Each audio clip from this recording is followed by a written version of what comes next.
Yeah. Live. Done. Okay. Hi guys, hello everybody. We are here with the fictional collective, and well, you are here in 6 or 7 people, I think. And do you want to introduce what is fictional collective? What do you do and who you are? Just a brief presentation to understand. So yeah, I start saying that we hear you really low, so I don't know if there is trouble with Yeah, me too. Sorry. But no, it's okay. But we heard your question. So Can you hear us? Yeah, now we hear you fine. Yeah. Okay, perfect. Sorry. So we are Fictional Collective. All the people you see in this call are part of it. And Fictional Collective is a group of creative practitioners which decided to join to work on a structure which would sort of facilitate their profession as designer or design-related work. And yeah, you're gonna see on the screen we're gonna go through like sort of like the relating images to what we talk about. And so here in this room, it's I'm Zeno, and I'm Italian. I'm studied as all the other people in this collective at Design Academy of Eindhoven, and yeah, and I graduated in social design. Yeah, maybe you should introduce yourself. I'm Gabriela, and I'm not official member of Fictional Collective. I joined in the project of This Is Work, and yeah, I'm helping ever since. I'm Billy. I'm also not an official member of the Fictional Collective, a fictional collaborator as well from the project. Yeah, I'm Jessica Smarch, one of the members. Yeah, so we go on quickly with the other people in the call so we know who we are, and then we can talk about how we work. Yeah. So, me? Okay, I'm Veronica. Oh, Veronica, it's okay. I'm Veronica, and I'm also one of the members. I graduated with Zeno and the others in social design at the Design Academy Eindhoven, and right now I'm living in Naples as a PhD student here. That's it. I'm Aya, also studying social design, and I'm in Tel Aviv now. I'm Lodovica. I also graduated from social design with all of them, and now I'm between Italy and the Netherlands in this moment. Silvia? Okay, I'm Silvia, and I'm also one of the members of the collective, and I graduated with them. I am in Bologna because I am planning what to do with my future life. The planning time. As you see, we decided to use this format because this is what our normal interaction looks like. Because we are people from different parts of the world, and we are constantly traveling or anyway being busy with different things, just in the Netherlands, or yeah, I is in Tel Aviv. We have members in Thailand, in Mexico, and so it's always an issue even to communicate. So we wanted also to, through this call, to somehow give an insight on what does it mean to actually be part of such a collective for us. And the reason why we started a collective is because we thought when we finished our study that we didn't find really ourselves in the framework which was created for us. So we are coming from an education which really wants the individual to stand out and to somehow be unique in its own profession, and as we graduated in social design, we were always confronted with this sort of social dimension of our work, and we wanted to somehow address things which we found it somehow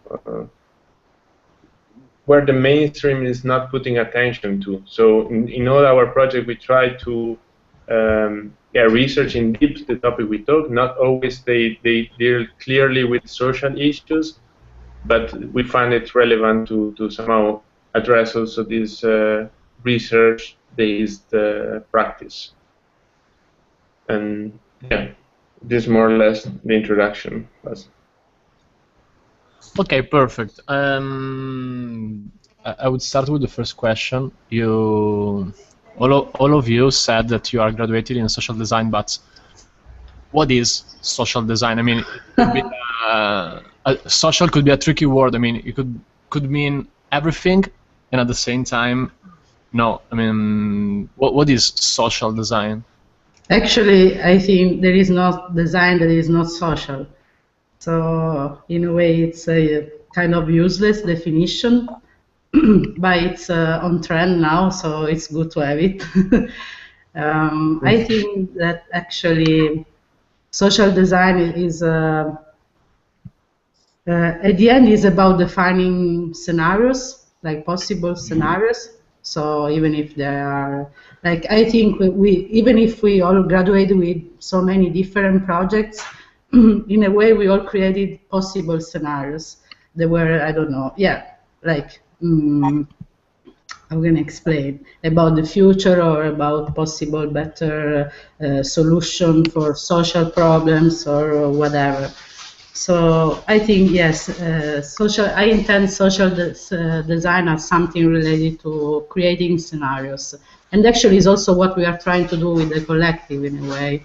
So creating a kind of context framework. It's our social design bigger project, I think. Yeah, and this is how we started, basically from this label that we found on our ad. We decided to make an exhibition last year in October, which is called Fragments of Ongoing Fiction, in which we were showing basically everything but the final project.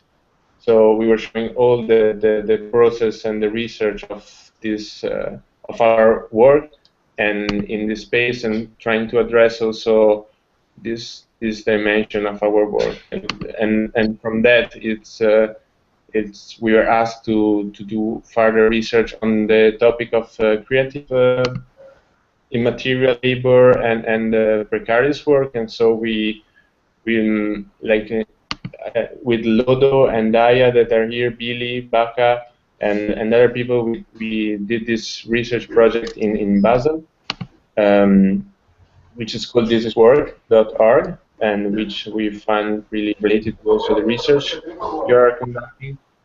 And yeah, maybe Lodo or Aya, you can Yeah. do this project. Yeah, can I go? Yeah. Yeah, so no, so basically we were asked, a small group of the collective was asked to organize an exhibition about contemporary working condition. So we decided to somehow let each of us develop their own research towards the topic. And parallel to it, we kind of built this system of a publication system. So it was a kind of editorial laboratory that was ongoing during the whole month of the exhibition. And basically, we took the 5 projects that were shown in Basel as a starting point for chapters, so as topics that were talking about precarity. And from that, we asked to different contributors for a contribution that were talking about either specific topics of the chapter or the general topic in itself. So what we did was a kind of, the idea was to open the discussion about the scenarios or solutions that in the exhibition were shown, in order to develop the discussion about them. And I think it was very interesting because it was a kind of catalog of the exhibition that then we're opening again the question. It was not a final answer, but opening again the question. Yeah. So yeah, and from that maybe. Okay.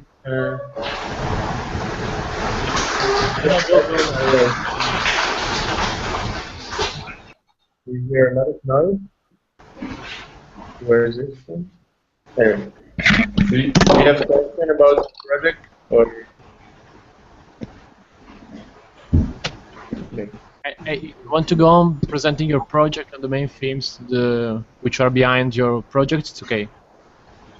Yeah, because I was just thinking that maybe it's good to also give a more insight on what we are busy now at the moment. So maybe Gabriela can talk us about Life in the City, which is it's a project which is just in the beginning, but maybe it's good to understand also the diversity of the projects which are within the collective. So basically, we're now starting a project within a Stripe area in Eindhoven. It's a small design container village, and it's really on the beginning. Basically, Fictional Collective was asked to help design those containers, what you see. So basically, Fictional Collective was asked to help and contribute by creating an identity for the identity. And we will also work there on this with community, which is because it's a place for community to gather, but also to develop some other project activities, festivals, and so make some design. And I think, the starting is now, but we want to also make like a story build. What is really Plugin City and what community is doing there during the production time. So basically, that's a really short idea. We will also build there, not only make identity, but really hands-on work.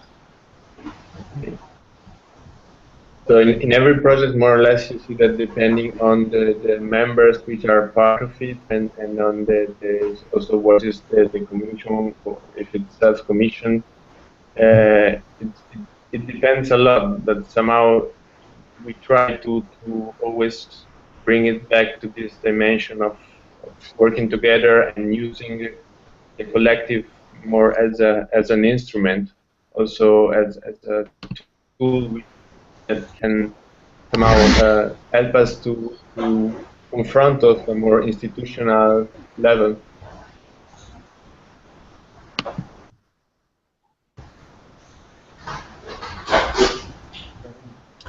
Okay. I know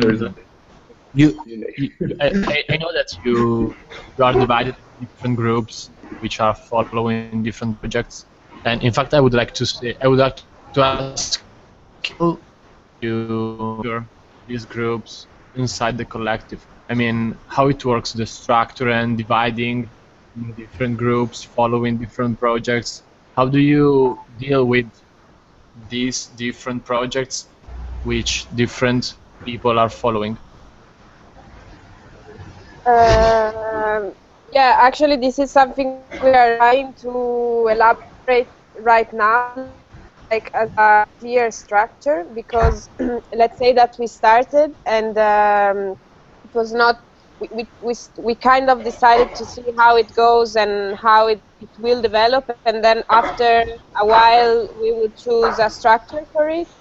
So I would say that for now, we don't really have a clear method of dealing with these different working groups. Let's say that after a year now, we are really trying to define a structure for it. But until now, we just like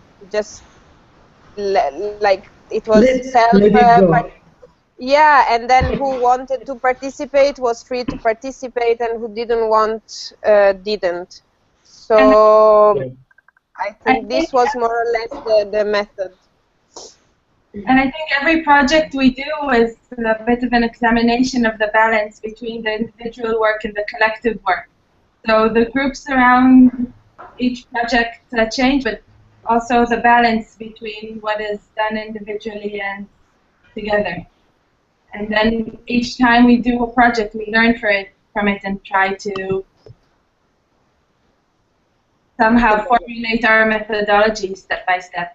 Yeah, I think it's more like that we want, because I mean we are 24 people and it's a very rich archive of knowledge that we have, and so we prefer to leave like people to choose if they want to participate or not, like because then they would give their best in something and not in something else. So actually, we are trying to understand how we can create a more structured method, that we have several projects running every year, where each one can find their own place, at least in one of the projects. Also because you can imagine that we have people in Mexico and in Thailand, so it's not easy also to understand how you can involve them, because of course, like if we are, of course, the group who's in Eindhoven, it's something different from who's in Italy, or Aya that is in Israel. But imagine like people that are really far. So we really have to find still like how to really involve them in what we do as a collective. Yeah. Let's say that from the beginning, the sort of the lack of guideline was the guideline. It was like, okay, I don't want to somehow impose a unique voice or a unique structure on the collective. We don't to have strict roles and position, because we know that in this professional world we have to adapt very fast and quickly to many things, and somehow we are forced in this condition.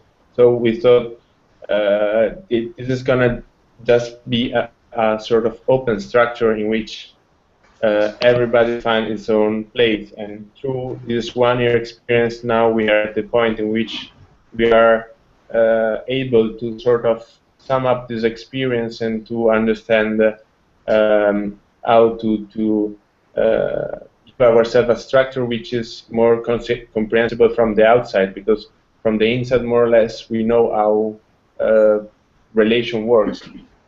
So it's even more to from the outside, and that's why we choose this name, because we solve many problems just with the name. Because then we can be this sort of amorphous group of people where we just we do what every designer do, nothing more, nothing less. You know, you ask your friends to help you, you work with your friends, but for the only reason that you give yourself an identity, a name, and some kind of structure, then it becomes more meaningful, because people recognize you as what is the normal structure of working in design, as I guess you do.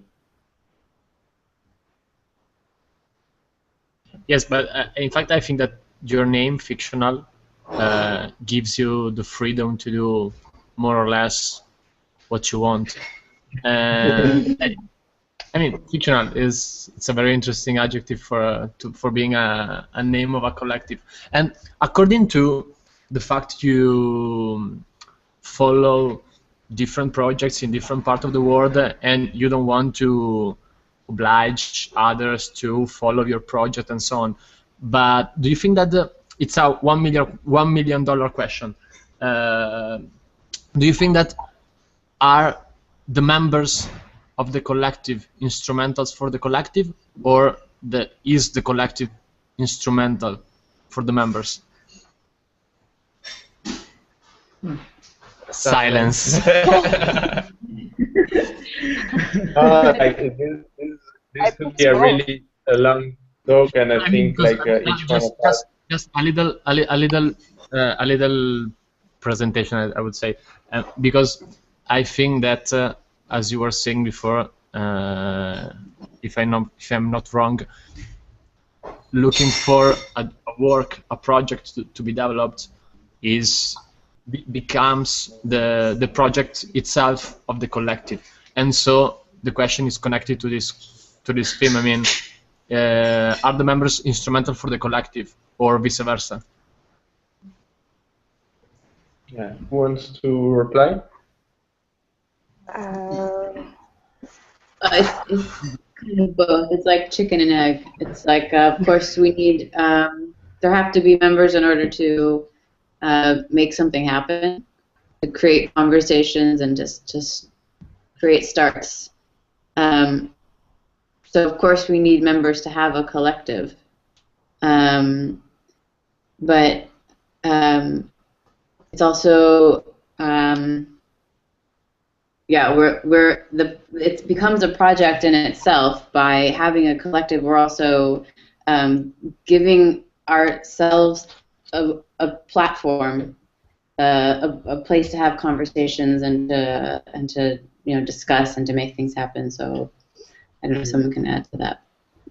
Yeah, I think as in this case, like we go together and we discuss about, what is our structure, what is our methodology, all things that maybe are already clear in the mind of everyone, but they're just not explicit and they may be different in every mind.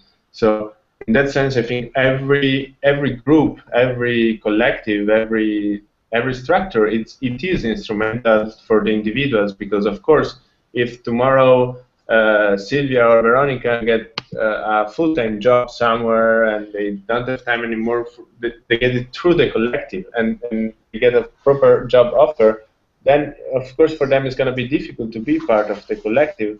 But I think it's also not meant to be that. We are not doing it to get to some kind of individual achievement, but more to sort of enrich each other and to exchange. And in that sense, it is instrumental to everybody. So I think this dimension is what for me makes it interesting to be part of one or more networks like this. And also what I think it was the point of the project This Is Work, of actually even just creating this network of these people which experience the same condition but from different perspective. You allow even just to make things visible about structure which are already in place, as you see in the image. The images you're seeing is like that. This like this is maybe meaningful also for how we get together and we work, because like for the geographical problems, not problem, issue we are facing, and for like this sort of working environment in which everyone of us has a side job or a side thing, like Veronica that is hiding in her university. It's we have to find other mechanism to interact, and for this time we decided to do it in a purely visual manner with the drawings and images talking to each other about what is our structure and how do we work together, what are what determines our project or not. And so we got from graphics to quantum physics explanation and stuff like that, and somehow we also decided to create this image dialogue also in a way which is readable for outsiders. Yeah. Anybody wants to add? No. Sylvia, I see you.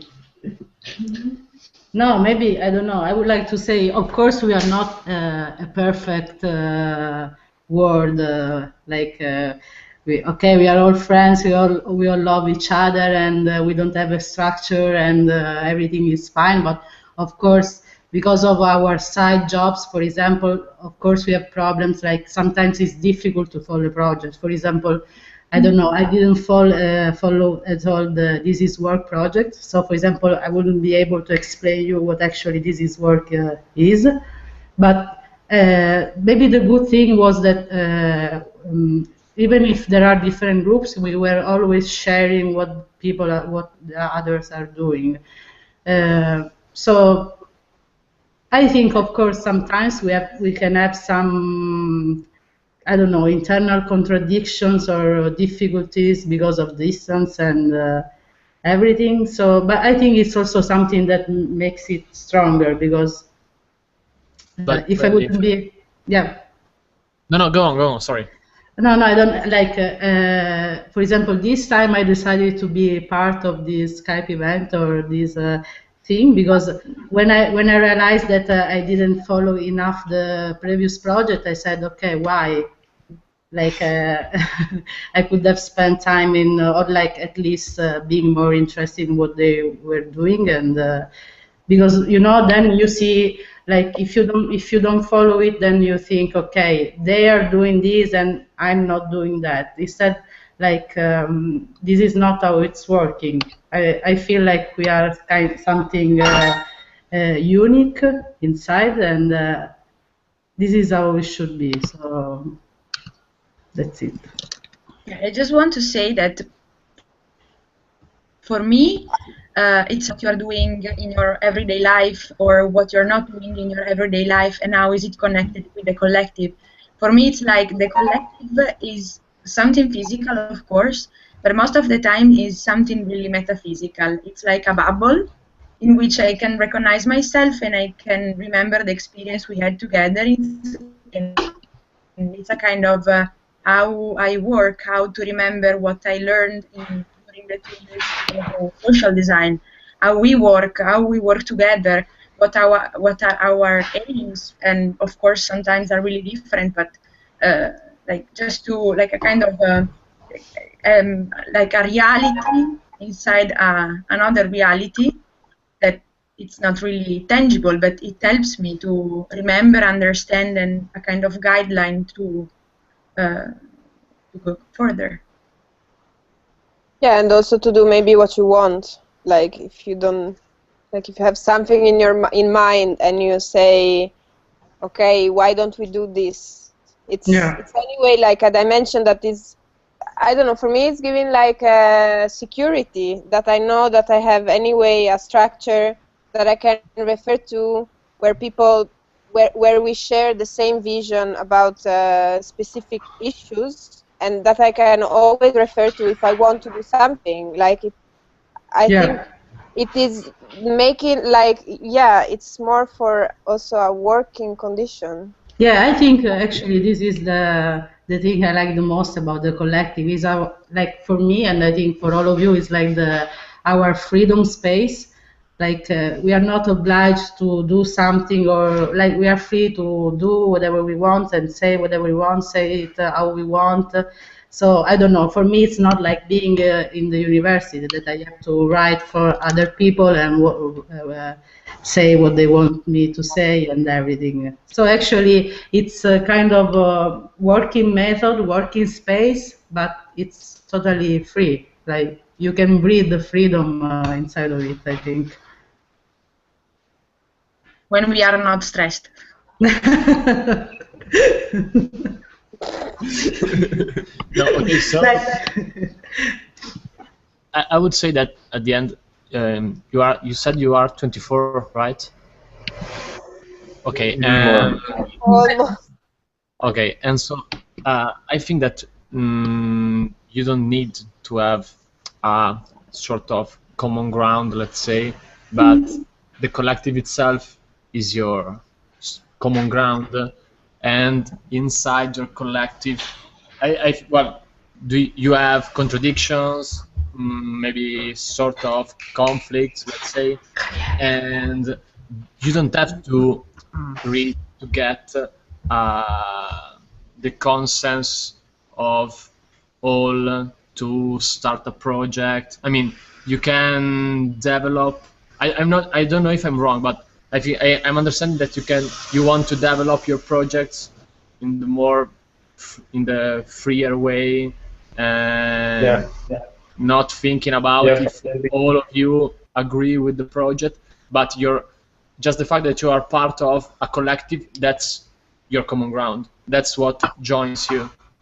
I see it like a tool you can use when you want, like and and a sort of certification of something that put together different experiences is a powerful tool for the institution to have a certification of quality. I don't know. No, because I was still thinking about the question I asked you before. I mean, if the collective is instrumental for the members or vice versa. I mean, I was trying to answer in my mind about it in this moment, and I think also from what you're saying that maybe the collective is a very powerful tool which allows you to develop and create and think about what you want. I mean, then if you don't have the consensus of everyone, if you not of you agree about the same project,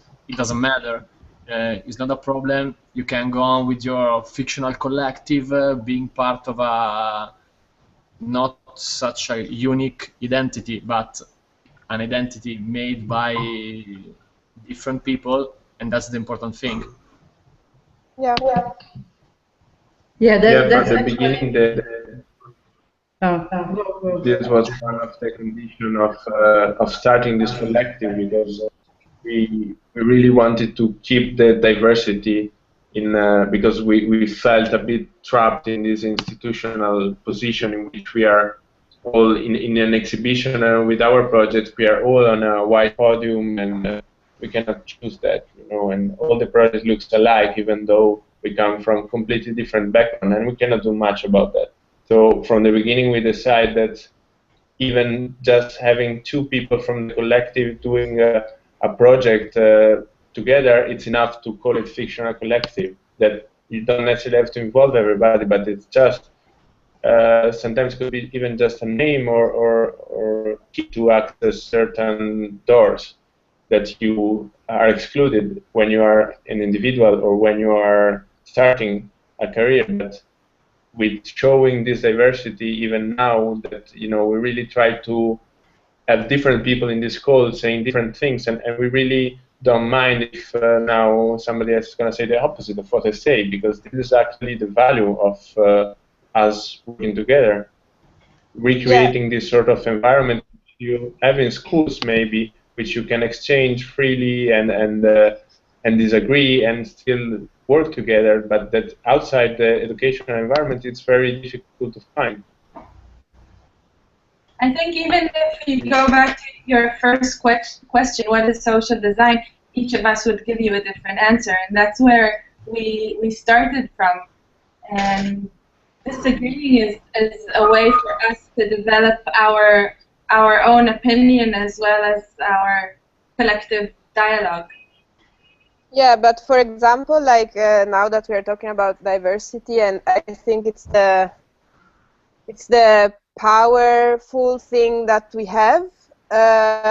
It's also like, I think during this year we faced several times when to use the differences and that we have and what to avoid. Because, for example, like last year, I remember we tried to write the manifesto for our collective, and we wanted inside this method of writing it to have all these conflicts.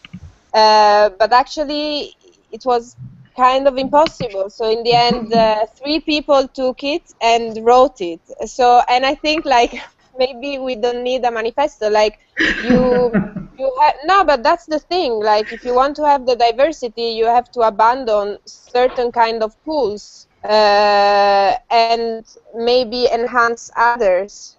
So for example, I think this issue of the manifesto was really like an issue for 2 or 3 months, and then, I mean, someone did it and it's fine, but I think you have to balance like the differences that you have, and so you can focus. So I think now to focus more on the kinds of projects that we do, and then it will define itself without saying, okay, let's write a manifesto where each of us write what they want to say, because otherwise it was impossible in the end. So yeah, it's also a matter of understanding when to use the diversity and when not.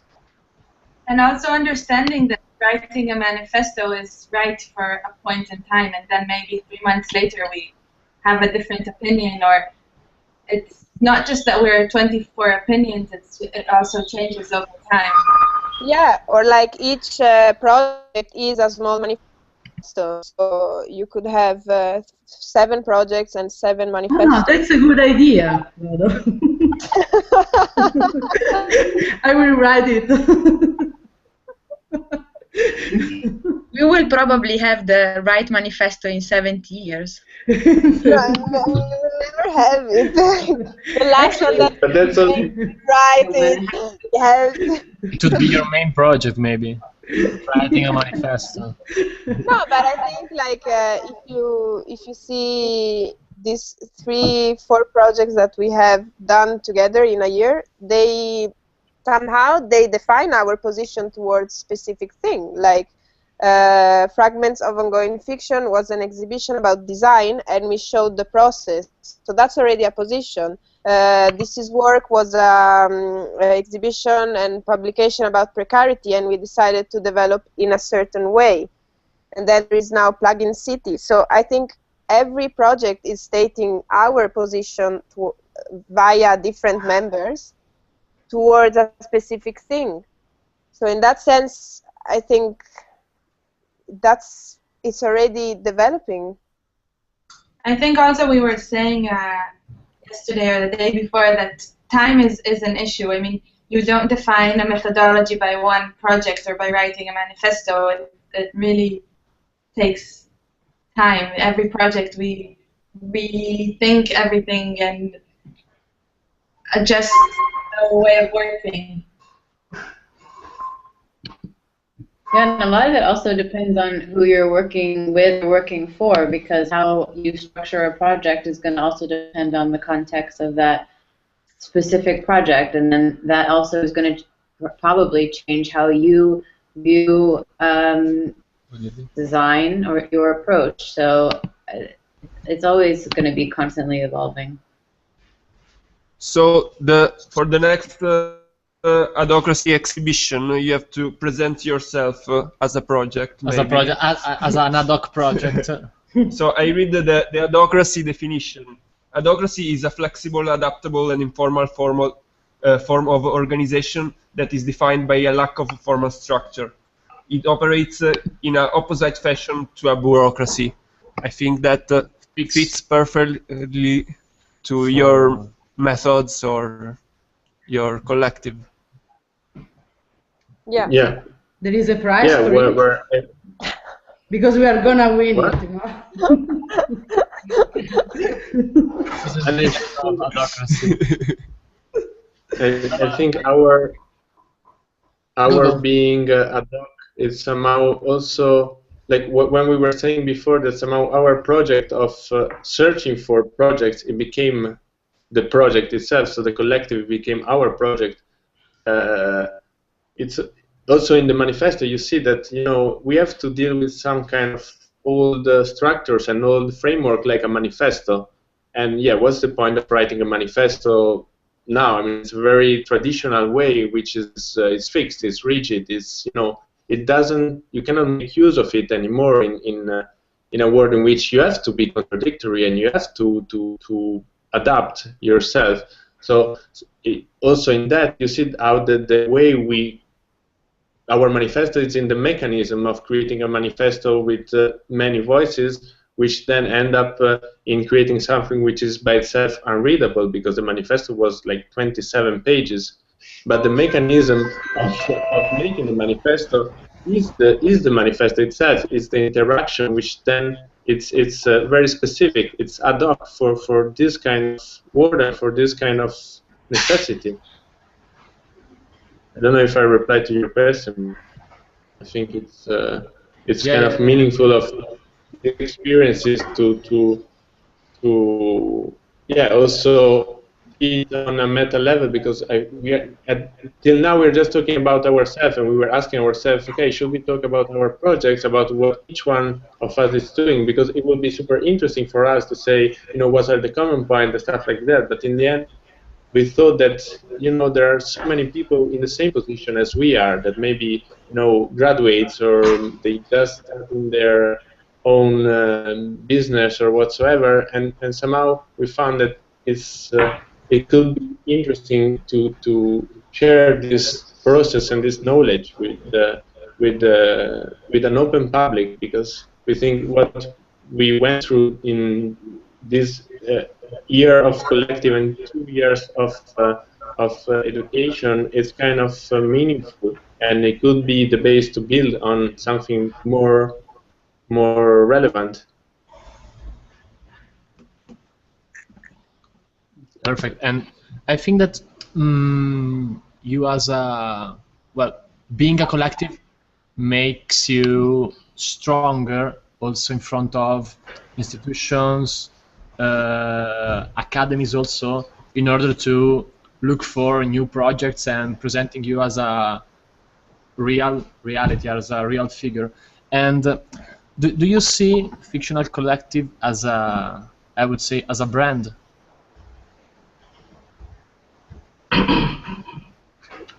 Silence. Who wants to reply? No. No, of course, it can be seen as a brand, because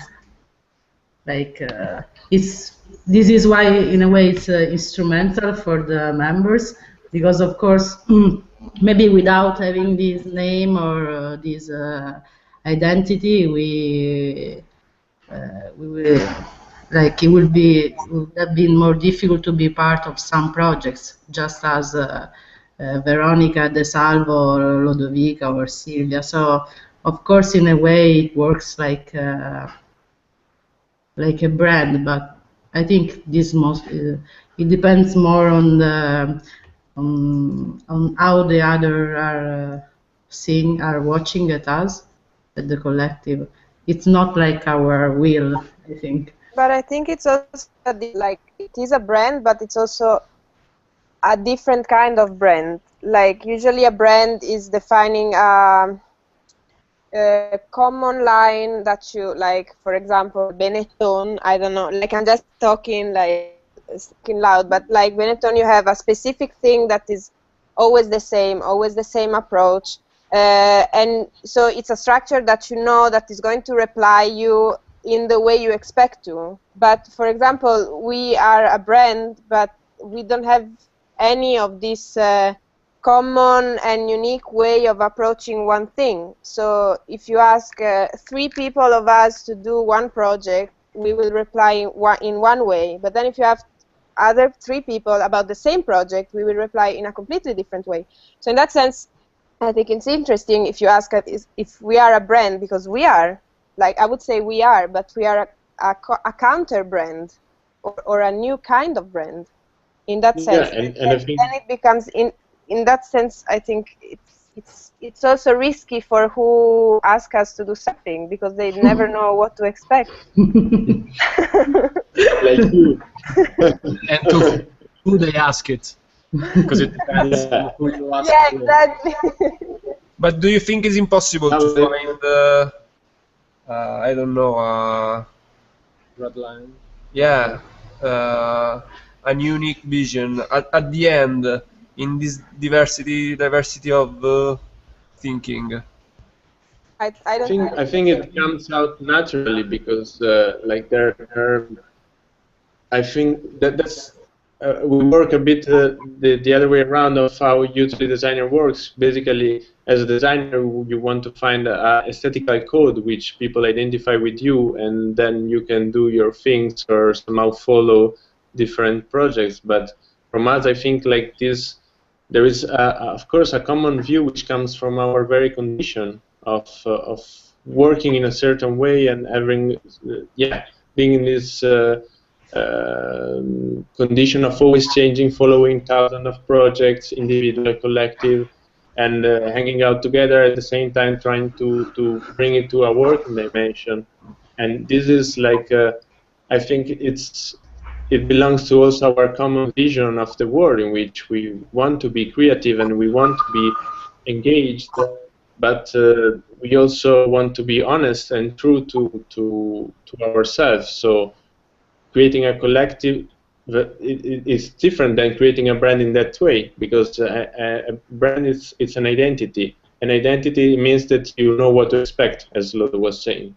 In our case, that's exactly the opposite. It's we try to keep the contradiction alive as much as we can, and still brand ourselves as Fictional Collective. And in that sense, you see how also companies now are developing. You see like companies like Google or all these social innovation companies. They really look to. They want to look like a collective. Yeah, you can hang out here. You can.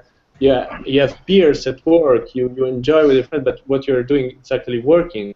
Well, the collective it's probably the other way around. It's like at a certain point you should also say, hey guys, I want to go home.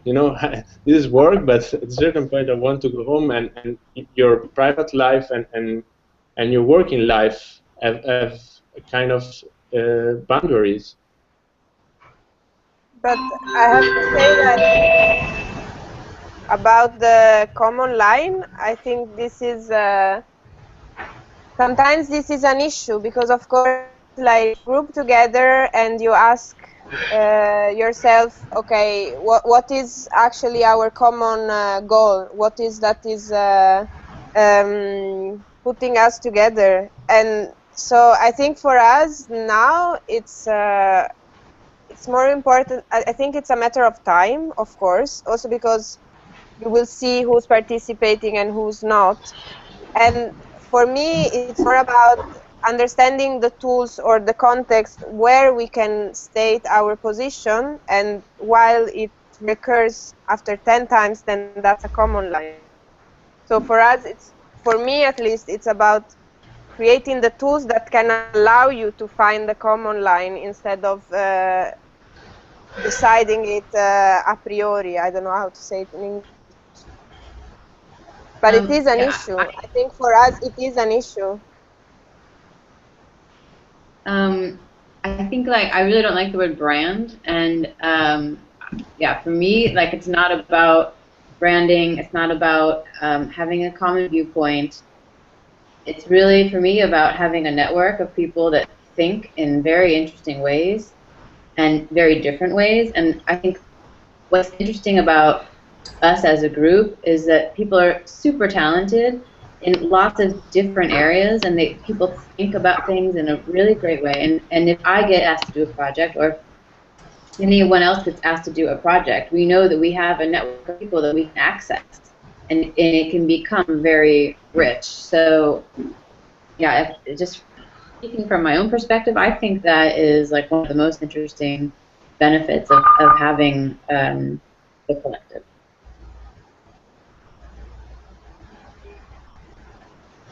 Perfect. Well, in reality, we don't have any more questions. I don't know if you want to add something else about what we have said, or I don't know if you want to add something else. For example, I want to say that our common ground for now that I see is the intention in existing, in being alive. The intention of doing saying something about what is happening and bringing up questions and doubts. The intention of being, like, in the present. Yeah, and trying to define tools for us to be present. Like, I think that's mostly the thing. Yes, I think that I don't know if I'm wrong, but I think that your common ground is the fact that, apart from contradictions and so on, you want to stay together. I mean, otherwise you could going on with your projects, with your life on your own, alone, without being part of Fictional Collective. I mean, this is the main important thing, the most important thing. Yeah. Okay. Well, I don't know if you want to add something else. Otherwise, we can. Yeah, maybe I would like to ask, because I know you did the project on. Yeah, you were doing this research on the collective of the past, basically. So on groups belonging to the radical architecture movement in Italy, and now somehow their dimension was now also a collective dimension in maybe a different way to the terms which we are talking about today. Like, I was wondering if you can somehow relate to that, or if you think like it's completely different, because I see many common points, and this was one of the reasons that brought me to also put energy into this. And I wonder if you see yourself as a group, as a working group in our realities, and if you can relate us to what was your research on this topic. I think that also in the past, being a collective, being a group, was something which is very important. I mean, the union makes you stronger, makes you more powerful, and so this is why also in the 60s or in the 70s, for example, like Global Tools, they wanted to create a new reality, a very big group trying to define and trying to create a collective consciousness, a collective thinking. And I think this is one of the most important things, as you, for example, that you want to, as I was saying before, that your common ground is being together. In this case, sorry for the webcam. In this case, being together is something that makes us very stronger. And also for us, we have contradictions among us. And we have a lot of, one of the main difference between, for example, some of the groups of the radicals of the 70s or the 60s, which was, it's that, for example, Global Tools remained in a theoretical world, in a too deep way. I mean, whereas while you, for example, are trying to produce something physical, and even if we are talking about immaterial labor, even if you are talking about producing knowledge, but we try to not to remain in a theoretical world in an ephemeral way, but trying to present our practice, our reality, in something that could be considered tangible, even if I know that knowledge is something not tangible at all. And this is one of the biggest differences that I see between our personal kind of experience, your personal kind of experience, and the experience of the experience of the radicals. Even if also in their case they were trying to create a different view of the world, of the work, of the life, which was their main aim. For example, leaving the radicals, leaving Global Tools, for example, which was, like we were saying yesterday with Silvia Franceschini, we didn't know if we could define Global Tools as a failure. More or less it was. And another thing that I think is important in those kind of groups is that they were trying to create a different vision of the world, trying to create a collective, as I said before, a collective consciousness, as you are trying to do, for example, we are trying to do as Irasi, and we really like to. Irasi, Irasi is the first time. Because we always say Iraq, but when we say I'm part of Iraq, the people say, what the fuck? Sorry. No, with Z, not with Q. Okay, perfect. So now is Irachi in Italian and Irasi. Irasi in international. It's a very deep and wide answer. I mean, that I can go on for hours, I think. But it's important always to test the theory with the practice. Yes. And now this moment is to test our practice with the theory, with our practices and yes. With the theory. So we did the university like we just experimented Free University, and now we are studying what we did, and we see in other people works the main themes, the main And concepts how they, of our university, and how they approach to their reality, their things and their situations. I mean, we developed from 2 years ago a project in university, but now we are trying to sum up everything in order also for us to understand what we did. I mean, what we have produced, and we have to stop with practice in this case, for example, in this moment, and trying to develop more a bigger theoretical part in order to structure more the whole project. And Yeah. this is one of the aim of the. And we have a Viking.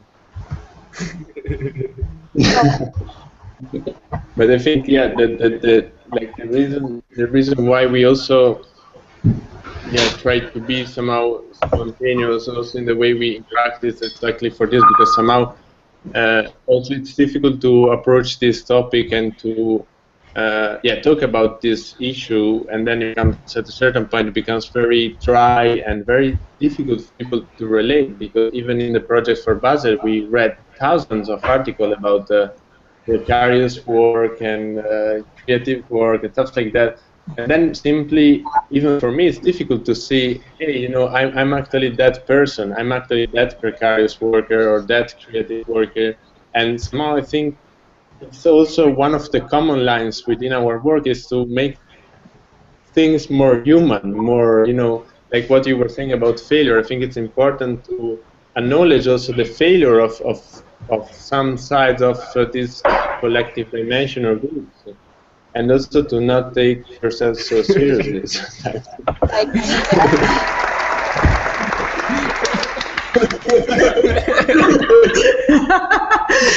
I was waiting the end.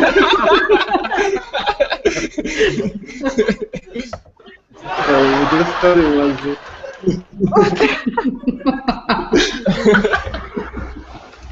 You didn't notice. You can pass glasses. Wow. Are they the Google glasses? Better. No, sorry. This is usually what happens in our conversation, so we thought it was a nice way to. I don't know if you see, you started putting drawings and so on when we started talking about our practice. So it's thank you. No, but this is important. We are trying to understand what we did, and so we are. No, but I was saying that we are trying to understand what we did in the last 2 years, and I think it is a very nice summary, starting making fun of.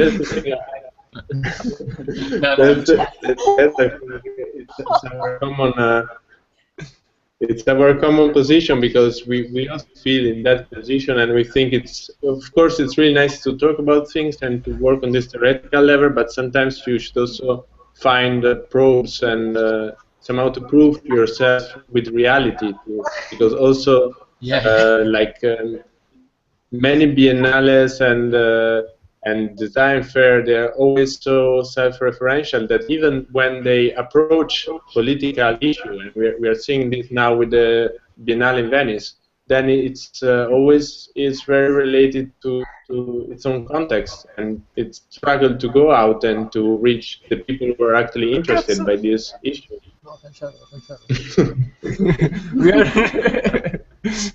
No, I don't know. Like, what is this? Sorry. It's the first time we use it. Yeah. We have to learn better. We need more hangouts. This is instrumental for the collective, I know. Yeah, but I have a here on my front. But it's the first time we use it because, to maintain a certain kind of seriousness, we didn't use it with the other contributors. So Okay, thank you. So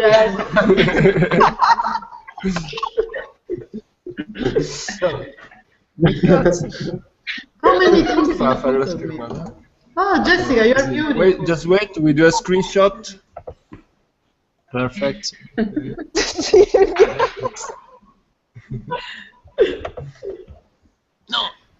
Yeah. So, Voglio parlare. Bello. yeah, why are you not taking part in this thing? Anyway. So I guess this is a nice way to finish. To finish, yeah. I was saying to finish, not to going on. No, okay, guys. Apart on jokes. Thank you. Thank you for your time. Can you stop this? Sorry, I thought we needed like a special music for the end, so. Yeah, was yeah, perfect. yeah. Thank you. No, guys, really. Really. Okay, clean face. Who did that for me? Okay, thanks a lot for this chat. No, thank you. Thank Thank you. you for your time. And thank you for your disponibility and your energy. Thank you. Thank you. See you somehow, I don't know when. I don't know. ASAP. ASAP. Azap. Cool. Ciao. Bye, guys. Thank you again. Thank you. Thank you. Bye. Buona giornata.